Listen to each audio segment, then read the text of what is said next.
Budi kapetan svoga broda, srećna ti plovidba u lepše vode, ostani uvek, kao što i jesi, uživalac, a ne samo ljubitelj slobode.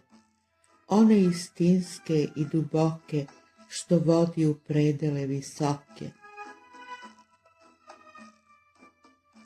Široke poput nebeskog svoda, jer to je prava suštinska sloboda. Štiti i neguj u sebi dete, što kreativno je od rođenja, blistaj kao što blistaju dijamanti, neka te ne dotiču prevaranti, maliciozni foliranti. Zavidni, pohlepni, pakosni, zli, neka od tebe budu daleko, a blizu uvek dobar neko, jak, plemenit, od ljubavi moćan i svaki dan sočan poput rajskog voća.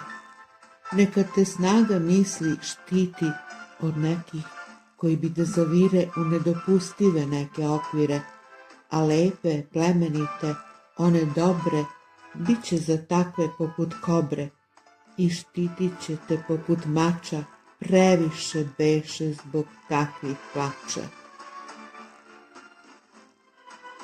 Previše bola ti zadadoše neki što imaju debele kože i neka ti se duša nadima ne od gordosti, nego od radosti, ne od sertifikata i doktorata, već od iskonske iskrene ljubavi, od sopstva iz jezgra radosno živi, kroz igru i ozbiljne poslove radi i svugde gde nađeš povoljno tle, ti cvet ljubavi zasadi. Ljubavlju svoje vreme boji, dok čvrsto na kormilu stojiš. I kvalitetno misli postroji, nekad ih pusti da lepršaju, kao leptiri igru igraju.